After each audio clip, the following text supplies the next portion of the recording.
Childhood, adolescent, adulthood, and elderhood. Welcome to Beyondhood, where we go beyond elderhood, one chat at a time. In the UK, Mother's Day is coming up this Sunday. Arabic Mother's Day is coming on March 21st. For many Europeans, Asians, including Hong Kong and African countries, Mother's Day will be on the second Sunday of May. Regardless of where you are and when are you celebrating, Mother's Day is all about celebrating your important maternal figures. That could be mom, grandma, or a woman who you care about. The importance is we show our gratitude and love for her. How much do you know about these important women in your life?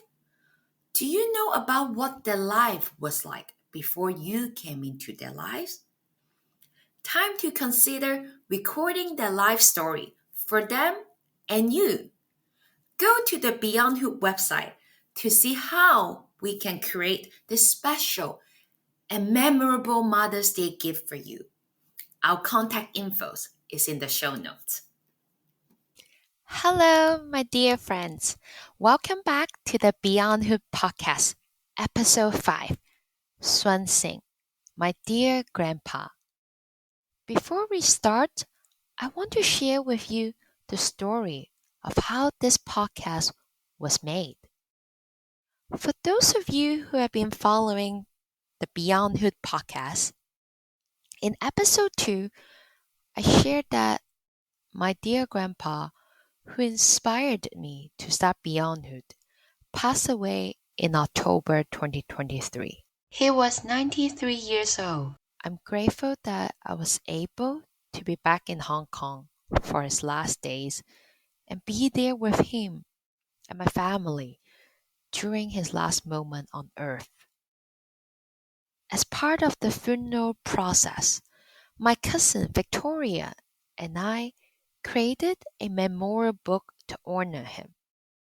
At that moment, I wish I had interviewed Grandpa before he passed away.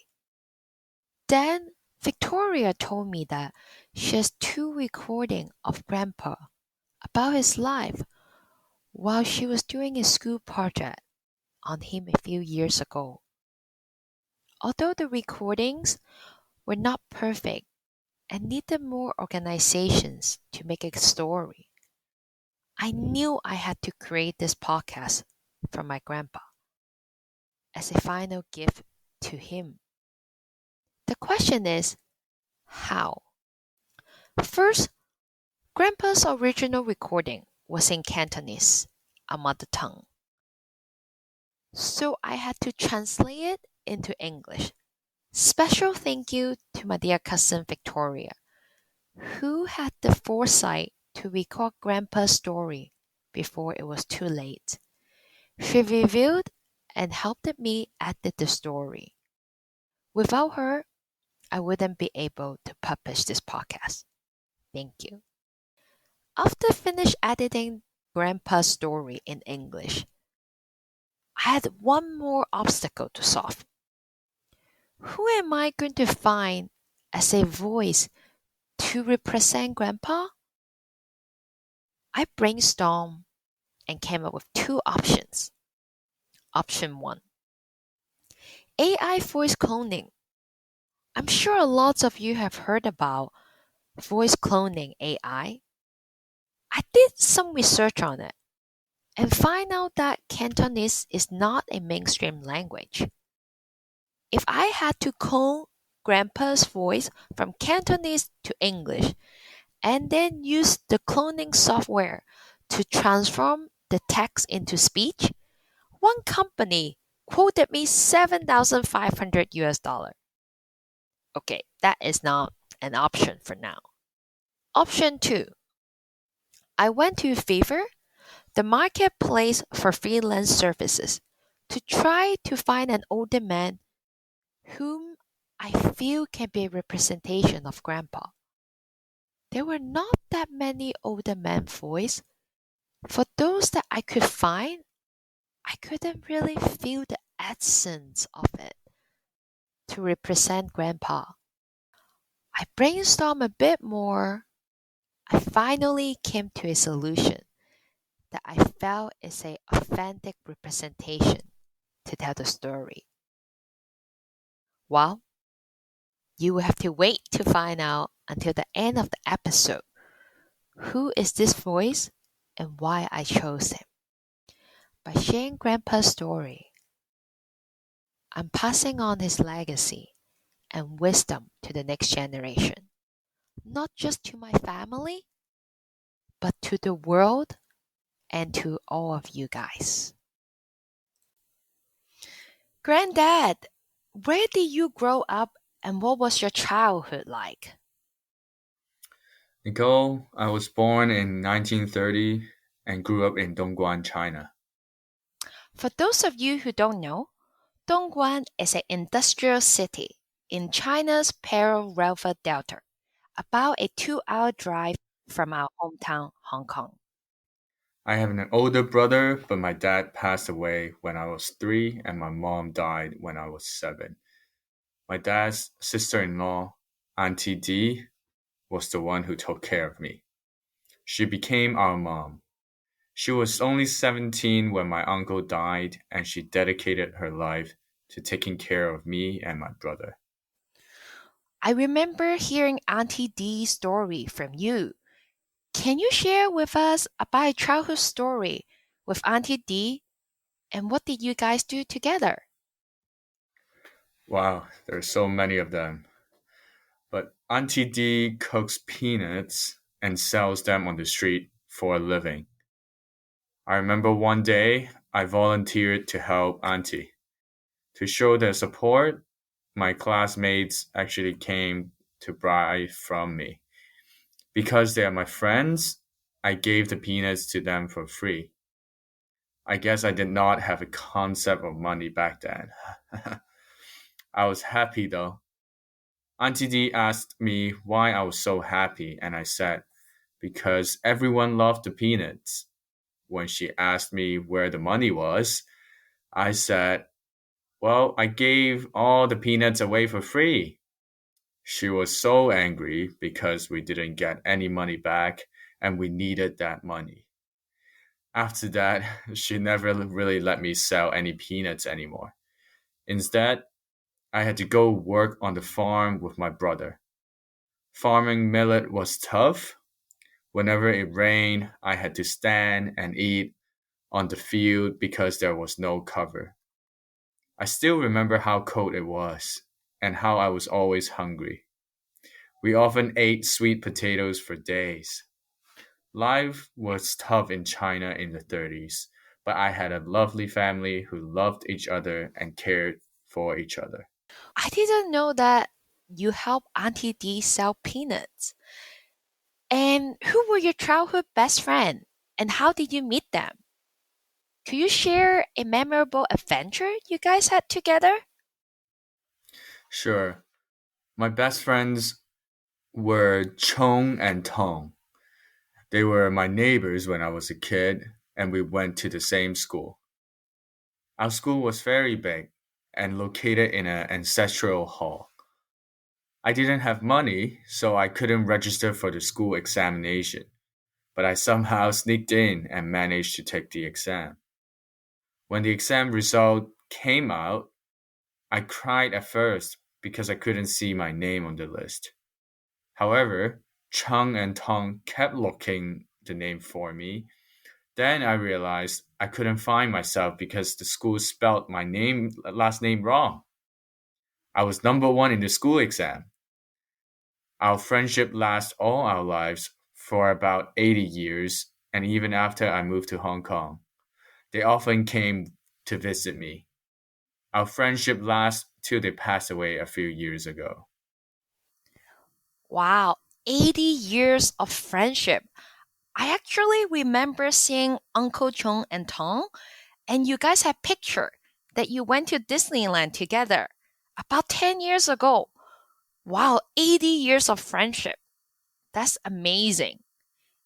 How was your relationship with your brother? I remember you had one older brother. He was my best friend. We were so close, doing everything together, handling everything together. The first time I smoked opium was actually with my brother when I was 7. Back then, everything was different. So don't try it now, kids. In 1930s, opium was still common in China. By 1933, people from different levels of society were using the drug. I thought about cutting this part out, but I want to truly present what was life like in China in 1930s, including the not so great part. For those of you who are listening at home, please don't try opium. There was a drought in China, and people were praying for the rain. There wasn't enough food, actually, so people cooked and ate dead bodies out of desperation in Dongguan. I still remember like it was yesterday. I witnessed how they boiled the body, but I was too afraid to eat humans. I was 8 years old at the time. After this incident, I asked my brother, "Can I go to Hong Kong to make a living, please? I heard there are a lot of opportunities and food in Hong Kong. You have kids and a farm here, so I needed to make money in Hong Kong." My brother disagreed. "You're too young," he said. Then we had a family discussion with Auntie D. She thought it would be good too and said she could bring me to Hong Kong to stay with her relative. Before I left, my brother said something to me that I will always remember. Make a living and life of your own. Remember to get educated in Hong Kong. Education would get you out of poverty. Wow. Make a living and life of your own. Remember to get an education in Hong Kong. I think that's a memo that Dad and Grandpa always share with me as well.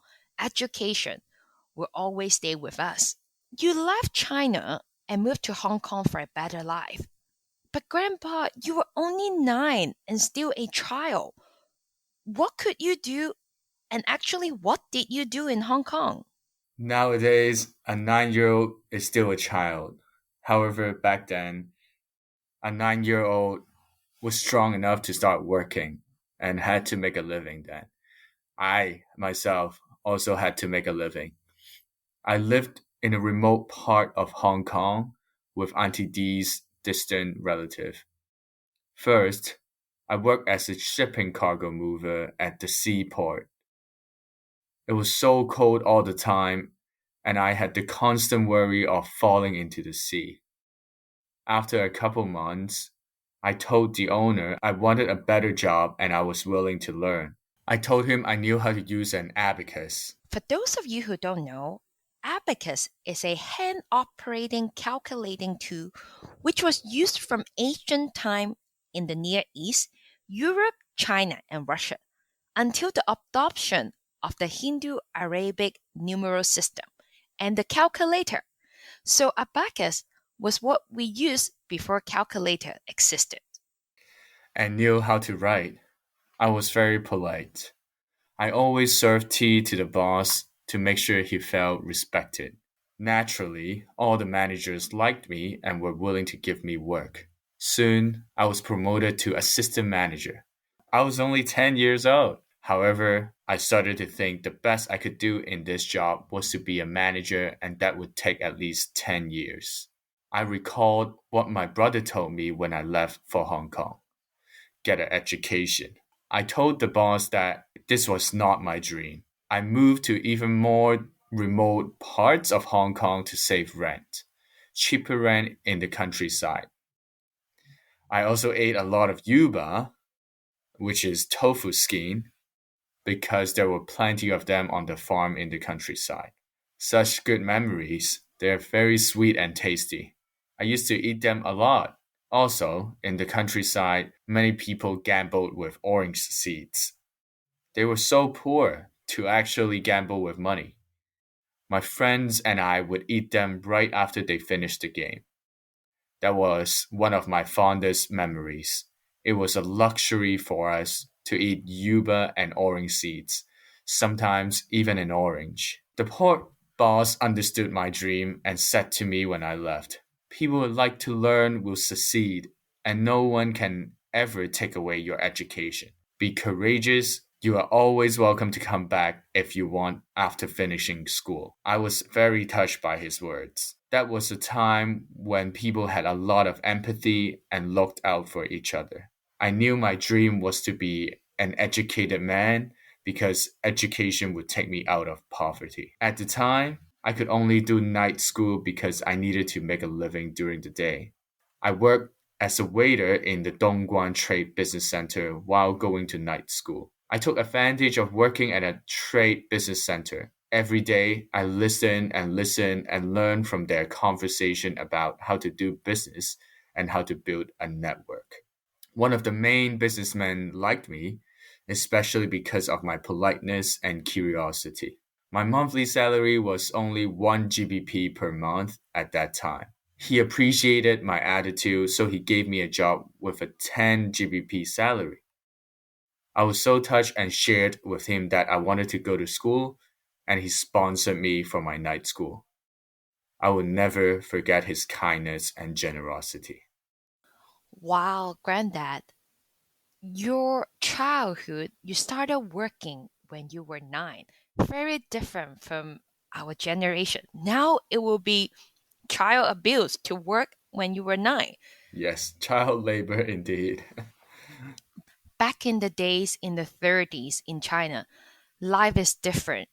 You were living in surviving mode. You were living to make a living. Did you feel happy that it was tough for you? Nicole, my focus wasn't being happy at the time. My focus is to make a living and survive.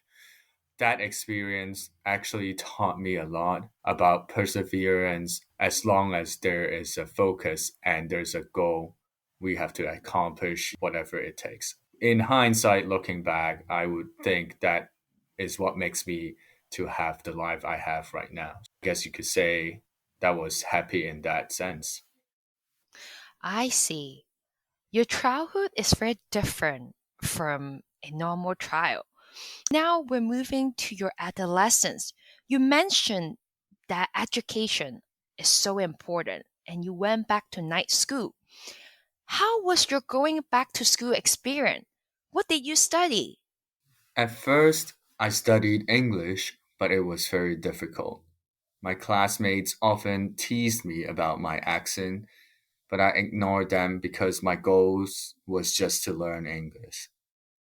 I then switched to another school and studied accounting and business management. It was a very warm school. Everyone was so kind. I later found out it was sponsored by the Communist Party. I learned so much about relationships between people, accountancy, and business skills. I still remember the songs we sang even though it was 70 years ago. Here is the actual recording of Grandpa sharing with Victoria how lovely are his classmates and the singing of the school song that he still remembers from 70 years ago.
I will never forget the warmth between classmates in this school. Wow. What was Hong Kong and China like in this period? Did you ever go back to China after you started school? There was a lot of instability and wars in the 1940s. There was the Japanese strike against Hong Kong.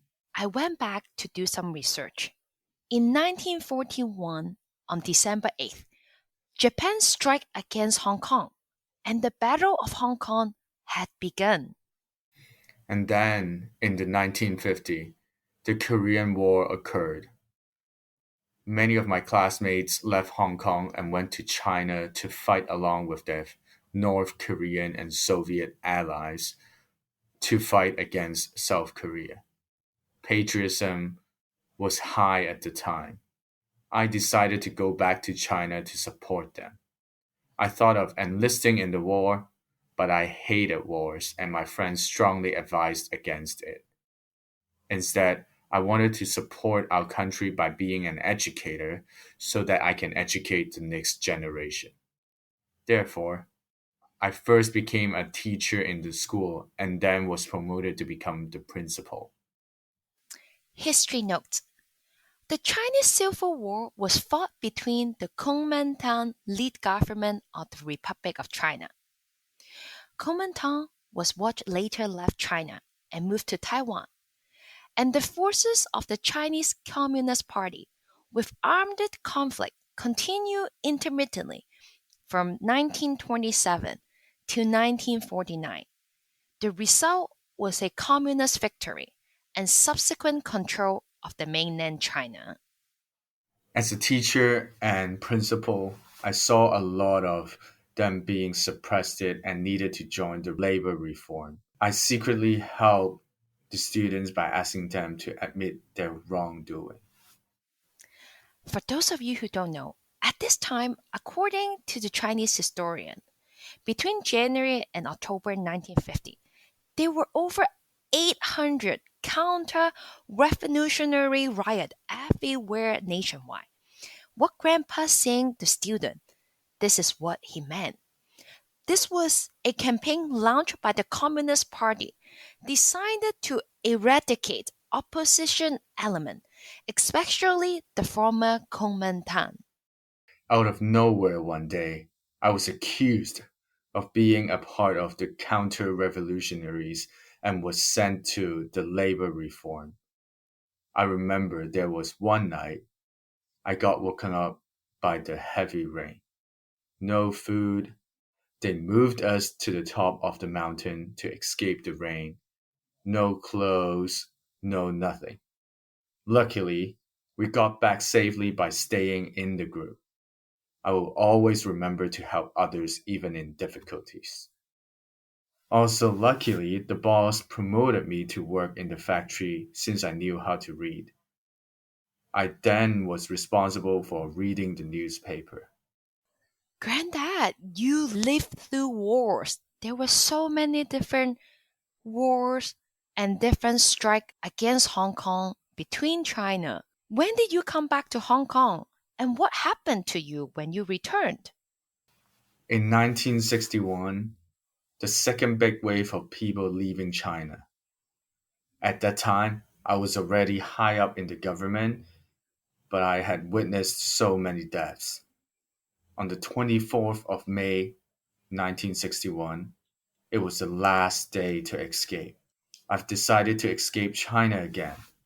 I remember talking to colleagues in the government. We said no one wants to leave their home country if life is good. I will never forget this experience because this time I left with an even heavier heart. I had two marriages and my kids are all in China. After the reform, I knew that going to Hong Kong would give me and my kids a better future. I risked my life, escaped, and swam across the sea to Hong Kong. This time, I arrived in Hong Kong as an adult. I borrowed money from a relative to make a suit so that I could go to an interview. I found a job as a salesman for a publisher. At first, she asked for a Hong Kong ID. I said I forgot and would share it next time, when in fact I didn't have an Hong Kong ID. I got the job, but the salary was very low. But I didn't mind. As long as there was a bed to sleep and food to eat, it will make good enough, which the owner provided. I proposed the marketing idea of having a buy one get one free scheme in the publishing company. I suggested they do this with old books so that they can get rid of the inventory while getting more space. Business was good. I was a very important asset to them. While I was working at the publisher, I met my current wife. She was a teacher and I sold books to her. I gave her a free sample book to try. She introduced me to other school teachers and principals. We became friends and often went to social dances and leisure swimming. When we first met, we were just friends as she had a boyfriend. But that man had a bad character. They broke up after she caught him gambling and going to a prostitute. We then became a couple. In 1964, we got married. I encouraged her to start her school. I left my education job in China, but somehow I married a school teacher. What a circle of life. I had to borrow money to get married and to host a banquet for the wedding. It was Chinese tradition for the men to pay for the whole banquet so that we could invite all our family members. Oh, buy one get one free scheme.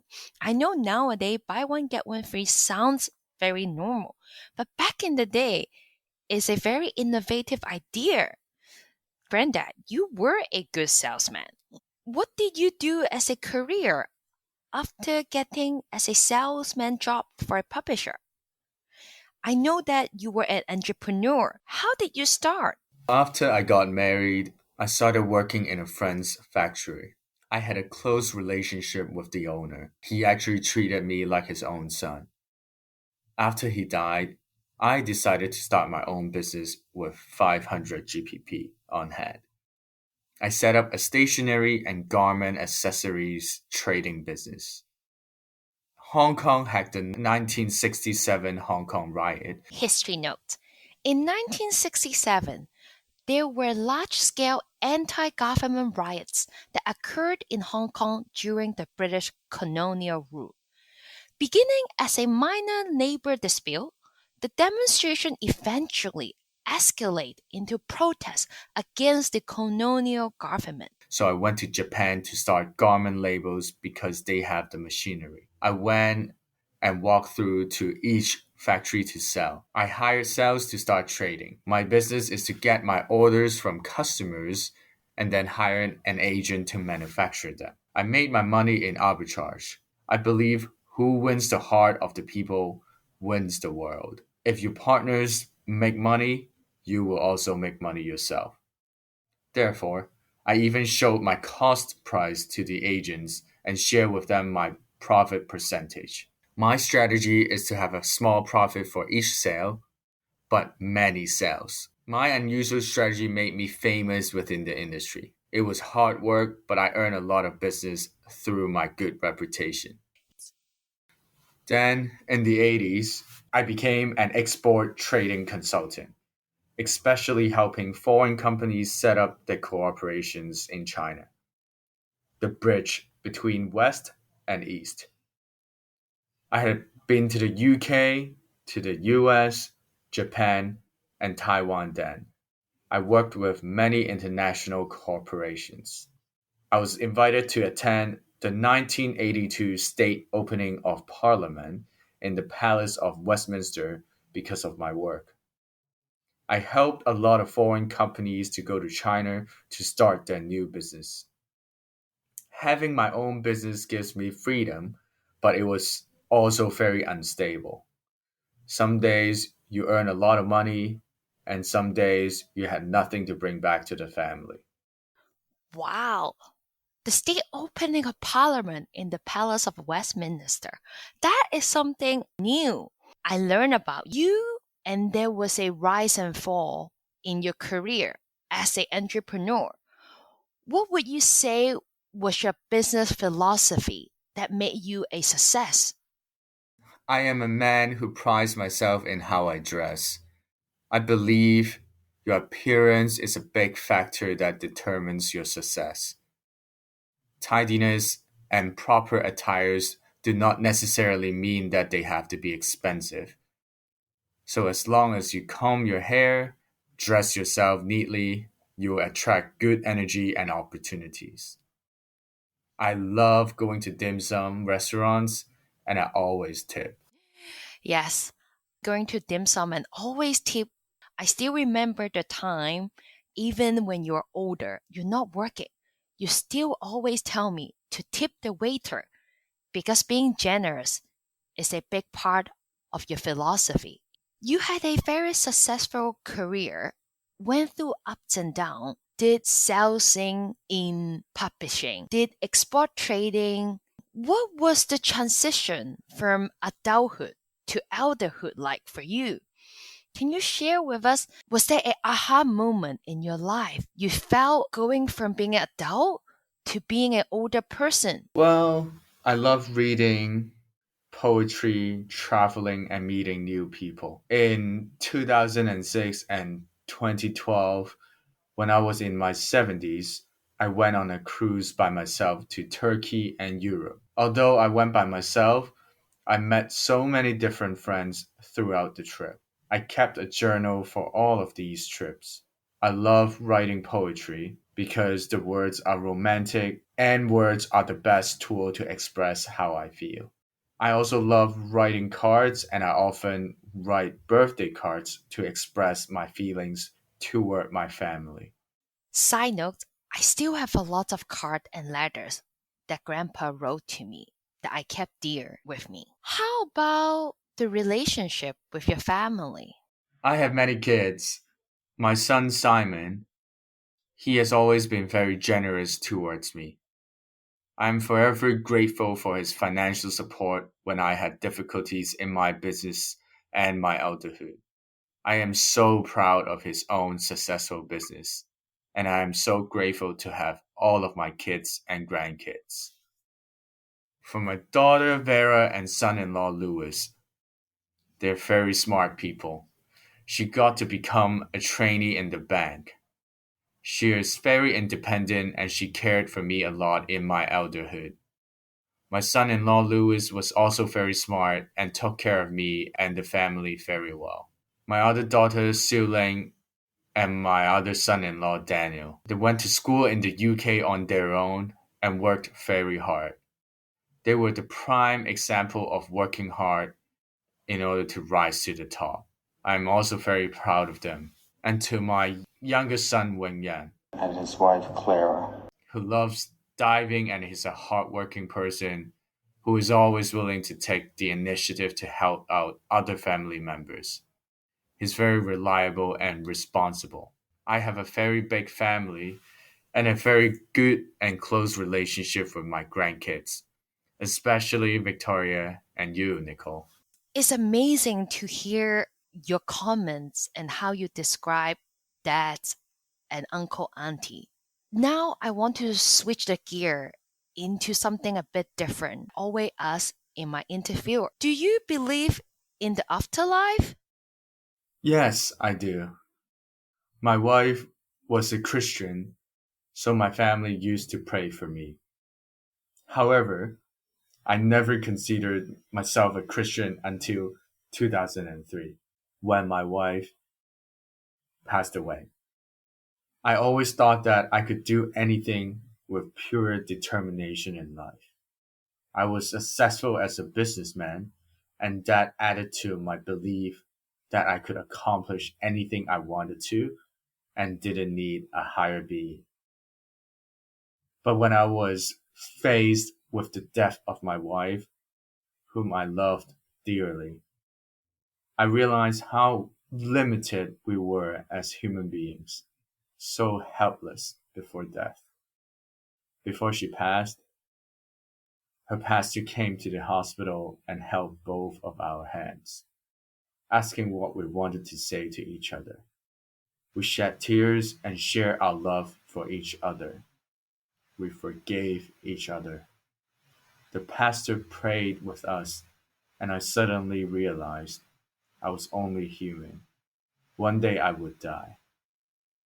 In order to meet my wife again in heaven, I decided to get to know God. Through going to church, I witnessed God's great love and power. I used to fear death, but because of having faith in God, I am no longer scared of death anymore. That really made me have a feeling of higher power within us. As we get older, we realize that in addition to hope, we have to have faith. And in order to faith, I started to believe there's a higher being. We're coming to the end of the episode. Finally, as I always ask, could you share one piece of advice for us, for the younger generation, and for the world? There's so many things, but if you have to ask me for one piece of advice, I would say it's very important to be generous. Giving is the biggest joy you could have. The more you give, the more you get in life.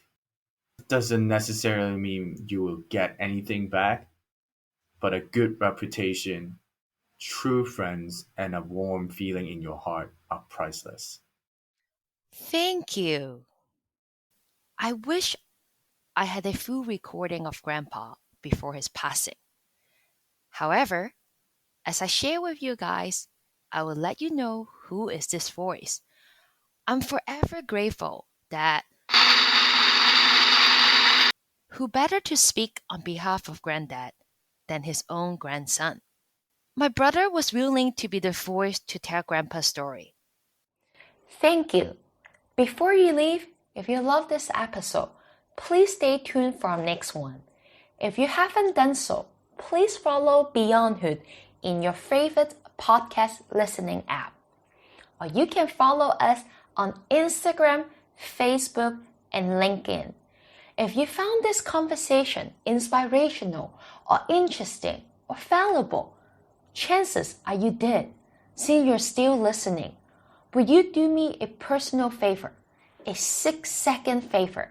Share it on your social, email, or tell a friend. Tell a person you know who can benefit from this conversation, who you think will be inspired by our Beyonder, who is navigating how to age with grace and motivation so that they can join and be part of our mission. You guys can discuss. When a podcast becomes a chat becomes an action. Then we're closer to create an intergenerational community through one chat at a time.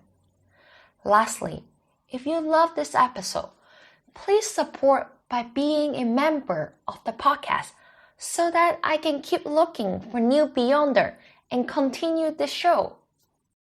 Childhood, adolescent, adulthood, and